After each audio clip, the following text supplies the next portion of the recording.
Ladies and gentlemen, back today. I've got somebody I'm excited to talk with. We've got Bruce Gagnon. What's going on, Bruce? How are you today? All right, hanging in there during these tough times that we're living in. Very, very strange times indeed. So you do a lot. What would you say that you do? I mean, as far as uh, your body of work and what you're most proud of, tell the people. Well, I'm a full-time peace anti-imperialist activist, environmental activist, social justice activist. Um, I got started in 1978 after I got out of college.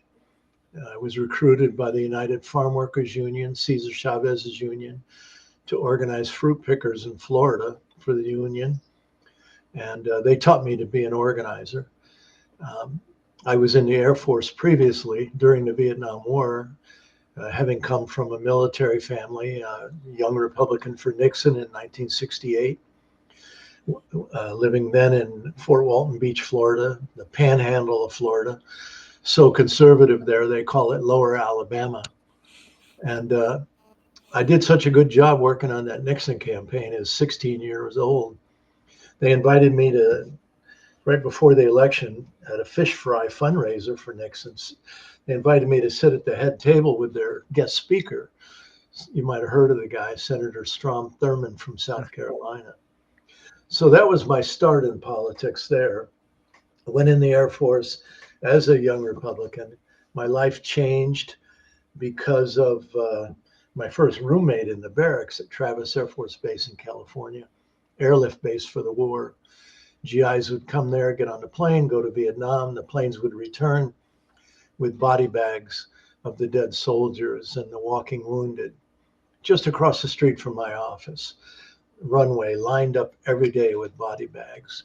So my first roommate in the barracks, as it turned out, he was an organizer in the GI resistance movement. And there would be meetings in my room a couple nights a week. One night, white guys talking about the war. Another night, black guys talking about racism. They were Black Panthers, racism in the military, racism in America. And I'm sitting in the corner, and my life changed from that experience. So after I got out of the military, I'm in college. As I said, I got recruited by the farm workers to become an organizer of fruit pickers. And then in 1982, living in Orlando, Florida, watching C-SPAN one day. And I was watching the special session on disarmament protest, almost 1 million people from all over the world protesting against getting rid of nuclear weapons, protesting against nuclear weapons. I'm watching that, the rally, the speakers, the whole works. And then when it was over, they cut away to a right-wing conference. And the speaker was Lieutenant General Daniel Graham, Ronald Reagan's head of SDI, Strategic Defense Initiative, Star Wars. And in the Q&A after his talk, somebody said, General Graham, aren't you worried about that protest in New York today? They say there's almost 1 million people there protesting against nuclear weapons. He said, no, I think it's fantastic because we're moving into space and these people don't have a clue. Let them keep doing what they're doing. So in that moment, what flashed through my mind was those old cowboy movies I watched as a kid. And that refrain that they always used, head them off at the pass. And I said, I need to get onto this issue. I only live an hour from the Space Center, Cape Canaveral. So I started in 1982 studying it. And the next year I went to work for the Florida Coalition for Peace and Justice and began a series of 15 years of organizing protests at the Space Center. And during that time, our group in Florida and another group in Colorado, where the Space Command was headquartered, Citizens for Peace and Space, we were the only two local groups in the country really working on this issue. And we said, we've got to take this out to a bigger audience. We've got to take this out internationally. So we created the Global Network Against Weapons and Nuclear Power in Space in 1992. So this year is our 33rd year of operation. I'm the coordinator, and even though I live in Maine, I still work for the global network, and we're still pushing the rock up the hill. Yeah. More relevant than ever. Technology is, changing. New paradigm to be expected, and yeah, of course. And the fact that you guys had so much foresight then is to notice that yeah, this is not a good idea. Um, so let's get to the questions. You've warned for decades about the weaponization of space. Now, today's Space Force and private companies, you have SpaceX, okay, deeply tied to these military contracts. Do you see, are we at a point of no return, or are we still going to be able to stop this? Because he also wants to do stuff also like put advertising in space, which I'm against. So what do you think? Actually, there's long been a effort by Coca-Cola to put their symbol, their logo on the moon, have it so big we'd see it down here on the Earth. So yeah, the business of space is really big. And I would say there's a link between the Space Force and this commercialization, industrialization, mining the sky. They say there's magnesium and cobalt and uranium on Mars, helium-3 and water on the moon. And so these corporations are anxious to get out there, despite the Outer Space Treaty and the Moon Treaty that say the heavens are the province of all humankind. No individual, no corporation, no country can claim ownership. But during Barack Obama's presidency, he created a law, he signed a bill giving US corporations the right to go out and make land claims on extraterrestrial bodies. And so back in the 80s, there was a document, a congressional study called Military Space Forces the Next 50 Years. And in that, they said that the United States must develop the capability to control the Earth-Moon gravity well. Imagine a wishing well. Someone's down inside the bottom of a well, and because of gravity, if you're at the top, you control access, right?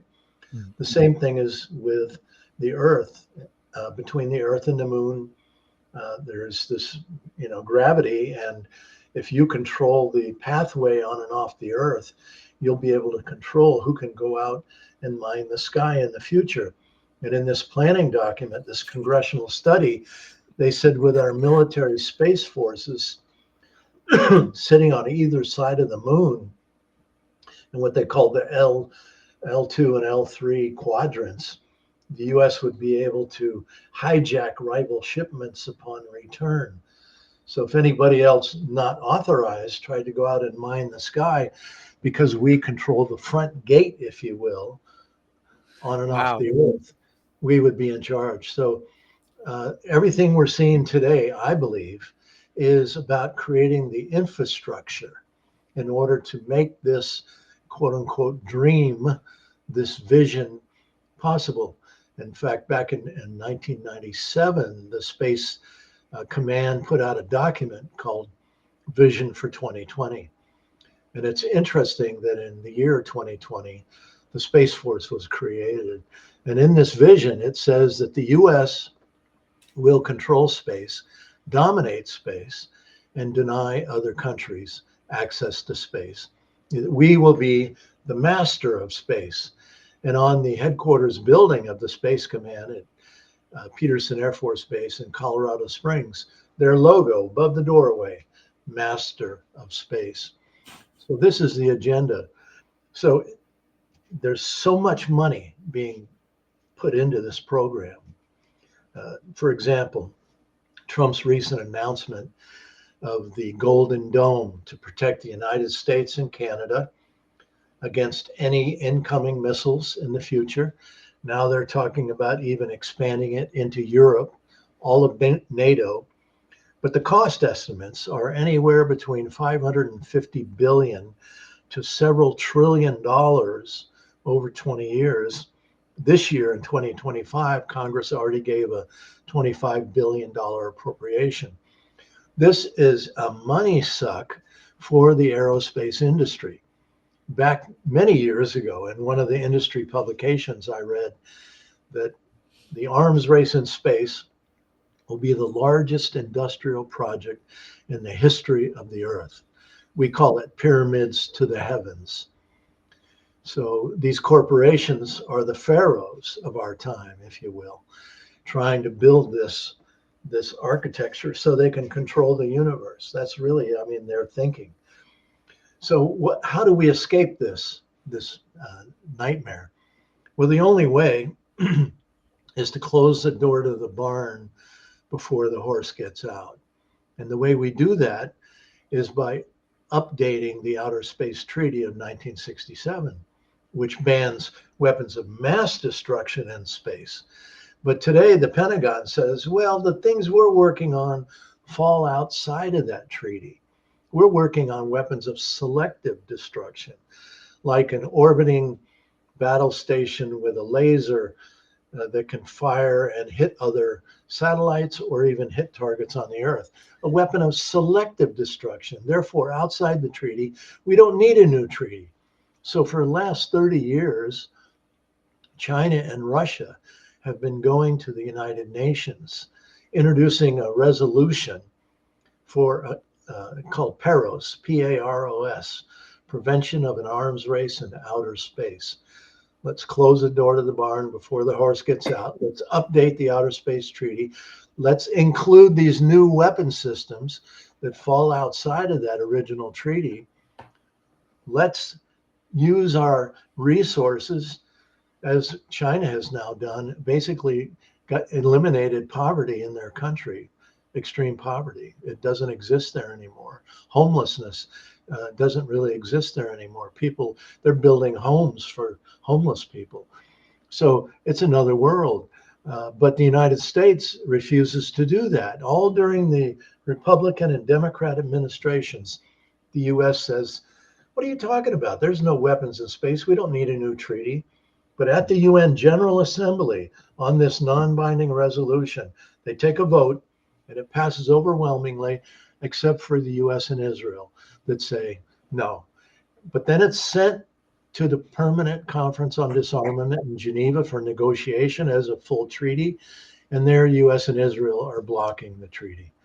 So that's what we've got to deal with today. We've got to deal with these Western colonial powers that are trying to replicate their 500-year colonial empire on this earth. They want to take this bad seed of war and greed and environmental degradation that they've literally sown into the depths of this planet. They want to now take it into space. Yeah, and it's really just a handful of people behind the curtains that hoard the wealth, and they themselves believe that they are descendants of pharaohs and the epitome of the worst parts of humanity, you know, in these sentient walking pieces of dog shit. So that brings me to my next question, though. Your Bring Our War Dollars Home campaign made a clear link between the endless wars and the economic decline at home. We're talking all the way back to Korea, all the way Vietnam, all the way up to Iraq, and now what we're doing today. Why do you think it remains so difficult for the public, the U.S. public, to kind of connect military spending to their own austerity problems in their communities? Why do they always opt for the most ridiculous answer rather than the right answer? Well, it's a fundamental question.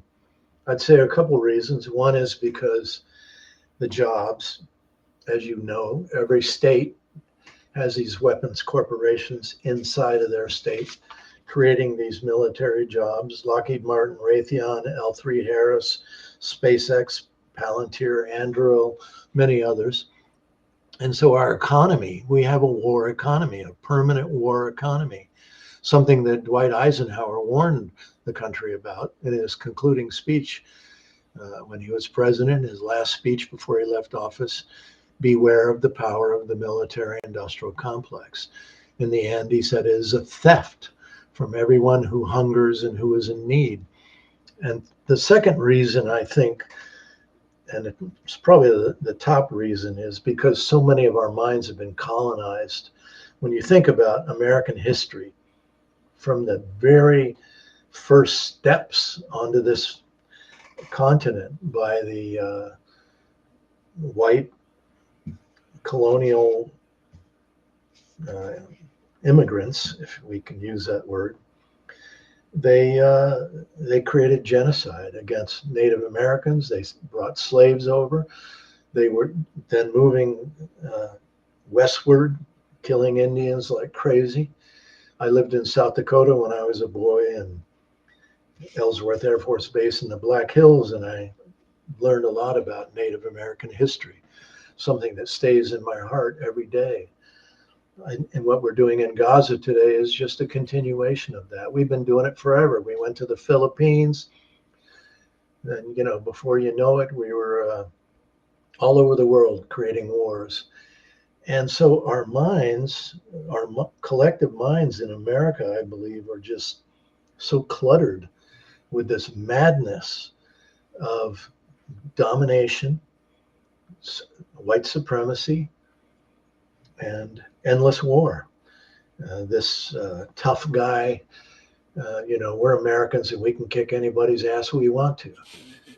And I think until we decolonize our minds, each of us, which is no easy thing to do.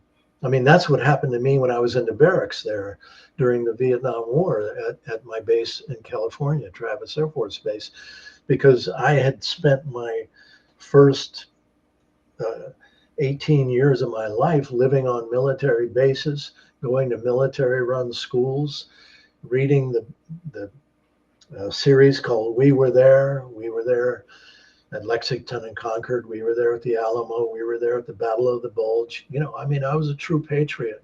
I believed everything I read. But when I was in the Air Force and I read the Pentagon Papers during the war, that told the whole story about how the military-industrial complex, the war machine, lied to the Congress, to the people, to the media, colonizing our minds about this grand mission to liberate Vietnam from the dirty red communists. But when I was in that barracks, I began to decolonize my mind, to take it back, to own it. And I'm still in that process today. It's a lifelong struggle. I was just moments ago, before we had this chat, coping with what it must feel like to be in the midst of a collapsing nation that made horrible decisions and always ruled with raw power and didn't ever try to opt for diplomacy or peace at any time. And coming to terms with that as who you are as people, white people, not the greatest people on earth. China winning without invading anybody, dropping any bombs, simply by ingenuity and hard work. And we have we're going to smear them because we're upset. It's insane. It's insane. It's interesting, but it's a daily chore. Also, I think of the collapse of the Soviet Union and how that could have been disillusioning too for a lot of people who clung to dogma too long, and then before long it was, but what it was a good idea. At least communism looks good on paper. Capitalism doesn't even look good on paper. So you played a role in the building international solidarity around Jigju Island. So I want to hear this story and the resistance to a naval base. And I wanted to know what lessons can, global movements learn from this particular struggle about resilience, persistence, and,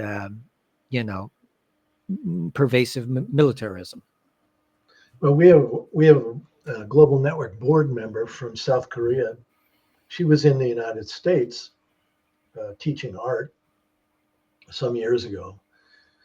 So this would have been around 2005. We had an annual meeting, and before the COVID days, we used to have an annual Global Network meeting in a different country near a different space installation in order to teach each other what was happening in all these places around the world that the United States and its allies are creating for space warfare. So anyway, she came to a meeting we had here in Maine, and we became friends over the years. And when she went back to Korea, she heard about this Jeju Island, just below the Korean Peninsula. She heard that a U.S. Navy base was being forced upon a village of about 1,000 people, a fishing and farming community, 500-year-old village that worshipped their relatives on the sacred rocky coast they called Gurumbi. And the Navy, U.S. Navy, got the South Korean government to say they would build a Navy base for Hillary Clinton and Barack Obama's pivot to the Asia Pacific, where they're moving 60% of their military into the Asia Pacific region in order to encircle China, because they're the bad guys now. And so anyway, one day we were holding a christening protest here in Maine, mid-coast of Maine, at Bath Iron Works, owned by General Dynamics. They make destroyers there that are outfitted with missile defense systems, part of this whole Star Wars program, on board these ships. So we were holding a christening protest there. And the day before, I received an email from our friend in South Korea, who by then had moved to Jeju Island to join the resistance effort against this Navy base.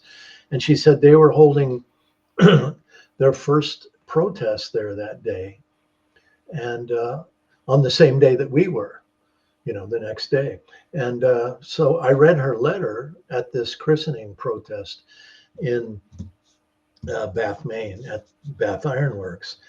And so afterwards I said, I've got to do more about this. I've got to help get people to be aware of it. I went there, visited, got the whole rundown, came back and decided I need to raise some money to get others to go.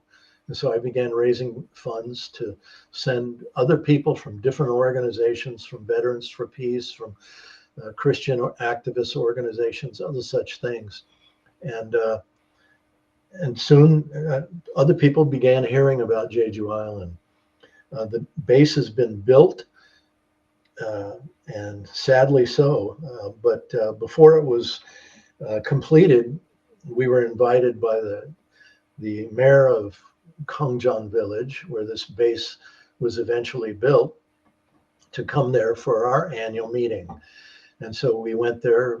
A lot of our people from around the world came, and we were arrested on our last day there, crawling under the razor wire on Gurumbi Rocky Coast, the sacred coastline, in order to occupy it, in a symbolic gesture of opposition to this madness that they were just getting ready to start blowing, dynamiting the Rocky Coast, this sacred place. And so I just kept working on it, and for a long, long time, and I still do. Just today on Facebook, I put a article that Robert Redford, who just died, I guess yesterday or so, he wrote an article about Jeju Island and about this Navy base some years ago from an environmentalist perspective. There's a World Heritage site just offshore. Some of the most important coral reefs in the world, dolphin playground. And now, because of all the activities there and the pollution that comes with it, the coral is starting to die. The dolphins avoid this area now. It's a real tragedy. But they continue to protest every single day. They've not missed a day in all these years. More than 20 years now, they've been protesting still, and they don't give up. And they still go to the base, to the front gate of the Navy base every single day, and hold their signs and banners and sing. And they have a special dance they do, and in order to keep their spirits alive. It's a remarkable bunch of people. So I've been proud to just do what I could to support it. It's amazing how even conservatives are generally to blame for this, business interest, things like this. But the word conservative, when you'd think that they'd want to conserve their environment, but sometimes there are Republican. I know that what we just mentioned, Robert Redford just passed away. He was known to, all these good causes, but he did bankroll these Republican politicians, and I think this was a different kind of conservatism in his eyes, but one that aligned with stewardship of your own environment, which should be bipartisan, right? It should be just a basic thing like, oh yeah, don't shit where you eat. That would be good. Well, I read a book when I was in college by a Native American medicine man by Lakota, and he in there talked about how the white man was blinded by his love for the green frog skin, the dollar bill. Oh yeah. He couldn't see beyond the dollar.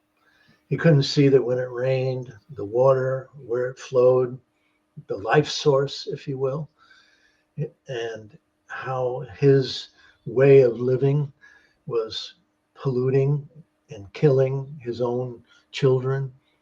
And to this day, it's even worse than ever. So, that's the problem. I see it as a spiritual disconnection, a break in our understanding of our link to Mother Earth. And again, it comes back to this colonization of our mind. Our minds have been colonized with consumerism, accumulation, biggest house on the street, fastest car, best looking car, most expensive car, whatever.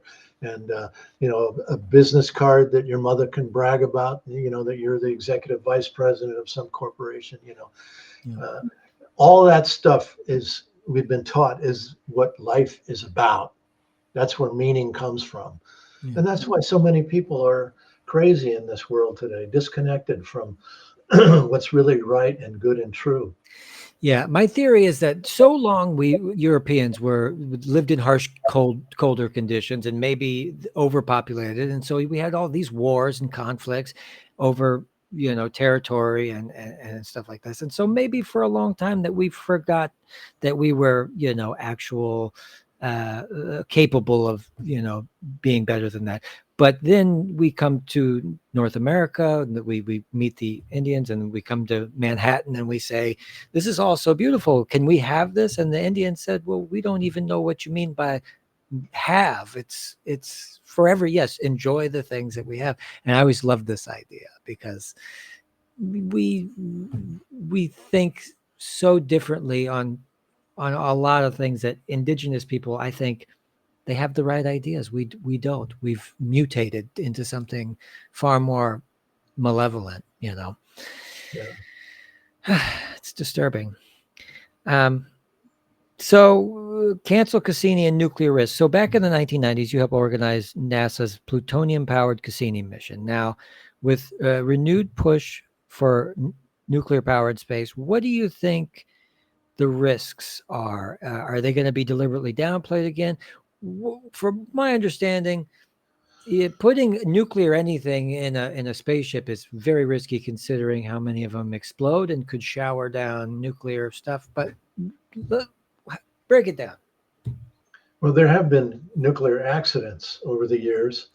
If you go to our website, space4peace.org, space4peace.org, and in the menu, look for our articles about nuclear accidents. Over the years, there's been quite a few by the United States and the former Soviet Union, where things fell back to Earth that had nuclear power on them. One accident in the early 1960s, SNAP 9A, US military satellite, fell back with plutonium burning up and was spread by the winds as it re-entered Earth orbit across the planet. Dr. John Goffman, one of the founders of uranium at Lawrence Livermore Labs in California, studied that accident and believes it's one of the major reasons for all the cancers on the Earth today, because that stuff gets into the ecosystem. It gets into the water. It gets into the ground where we grow food, all that stuff. It gets inhaled by the people. So when we were created in 1992 to stop the arms race in space, Carl Grossman, a journalism professor in Long Island, long opponent of nuclear power, said we have to also have part of our name about this nuclear power in space. So we became the global network against weapons and nuclear power in space. So in 1997, Cassini was launched with 72 pounds of highly toxic plutonium 238. And in the environmental impact statement, NASA acknowledged that if there was an accident upon launch and a release of the plutonium as dust, it would be carried by the winds for a 60-mile radius from the Space Center. That means west to Disney World, north to Daytona Beach, and south to Vero Beach, 60-mile radius. And they would have to go in and remove all the people, have to go in and remove all the buildings, have to go in and remove all the animals, the snakes, the alligators, the birds, the fish, you name it. And then they'd have to remove the top half inch of topsoil because everything would be radioactive for thousands of years. Now, how in God's name do we really believe that they could pull that off, that kind of cleanup? Florida would become a nuclear wasteland. And they keep launching these things, these little rovers driving around Mars today. NASA says they're looking for the origins of life. But you know what they're really doing? Powered with nuclear power, these plutonium batteries on board these rovers, they're doing soil identification and soil sampling, looking for where the deposits of magnesium and cobalt and uranium and other materials are. So Elon Musk can go out there and move our civilization to Mars and mine the sky. He's signing up people now, but he says to them, actually, it'll be a one-way ticket because there's no way that we'll ever come back. So, I mean, it's all crazy, you know. And so one thing I learned during that campaign, the Santa Fe, New Mexico newspaper ran an article about Los Alamos labs in New Mexico, where the plutonium generators were fabricated for the Cassini mission. And when they were doing the work on that, they had 244 cases of worker contamination. So it's not just that there's going to be a launch possibility of a launch accident. The whole process itself, the whole nuclear production process at these laboratories, like around the country, Hanford in Washington State and other places, Savannah River Plant in South Carolina, Los Alamos in New Mexico. They're contaminating the air, they're contaminating the water supply, and they're contaminating the workers. So the whole production process is a negative.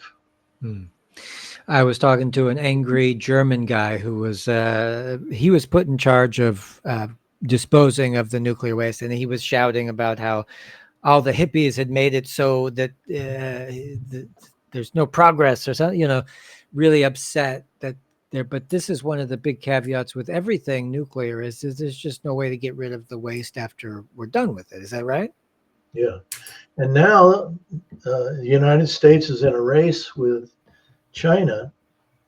It's the US and its NATO allies against China and Russia to see who's going to colonize the moon first. And both sides want to have nuclear reactors on Mars.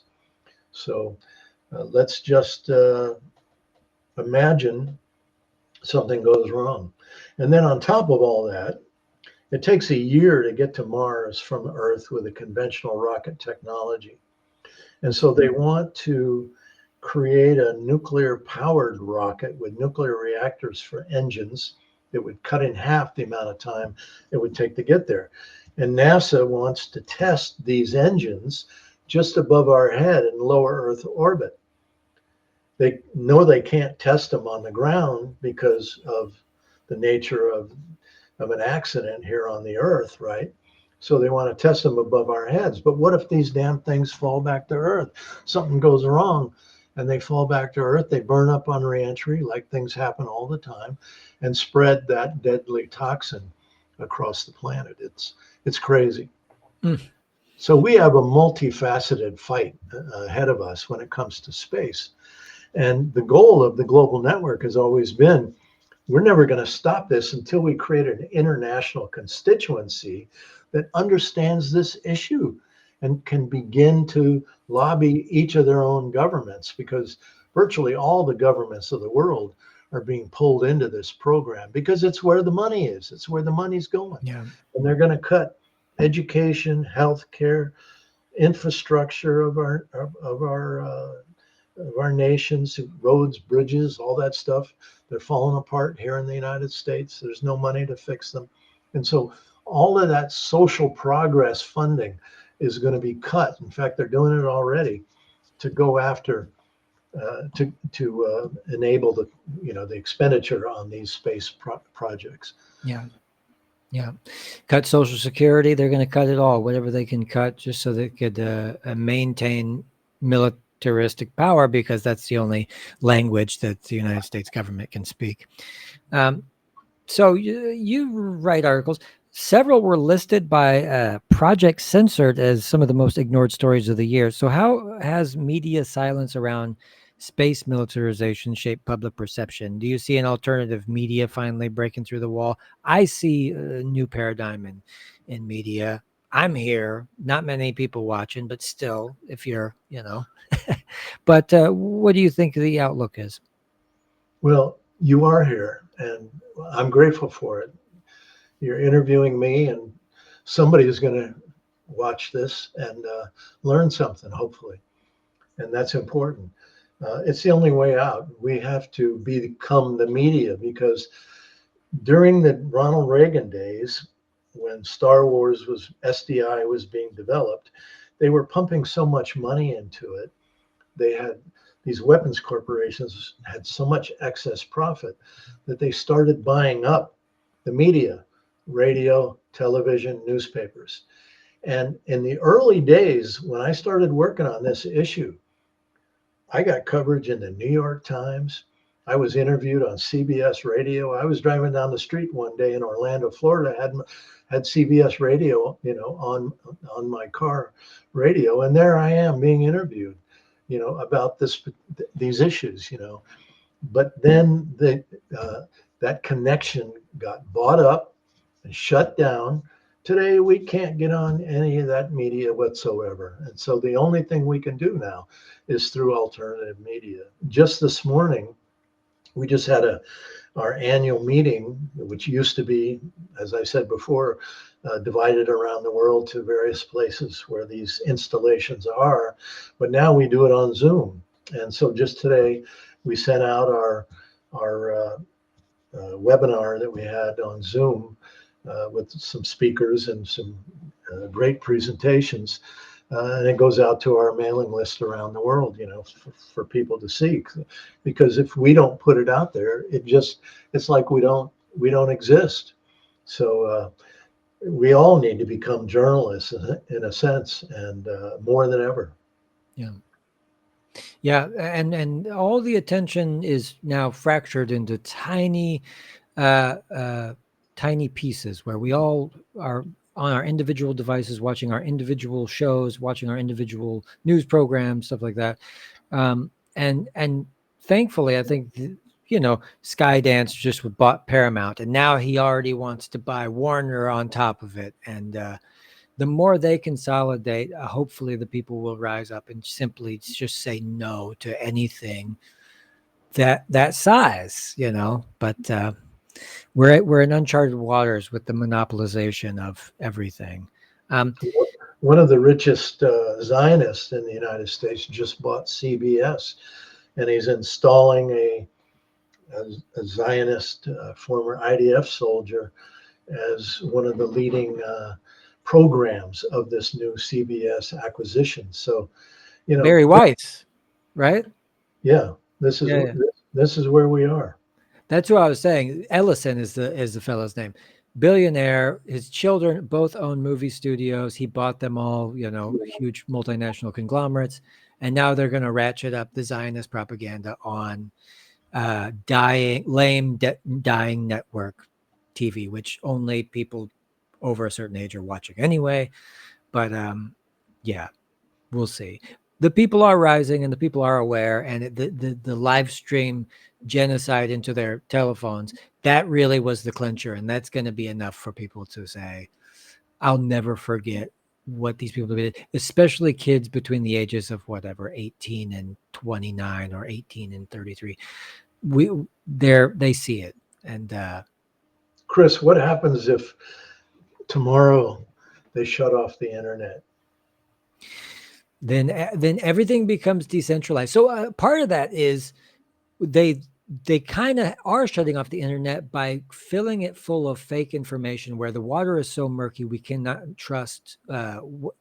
It's like if there's a truth out there, if you surround it with lies, and nobody will really know what's going on. And so in a way, it's the dead internet theory, where at some point on the internet, you won't know if the person you're talking to is real, or any of the information is accurate, or the video you're seeing is real. So decentralized, little enclaves of people might be the next paradigm, where we were forced to decentralize because, yeah, there might be people dying a few towns over, but I just have to focus narrowly.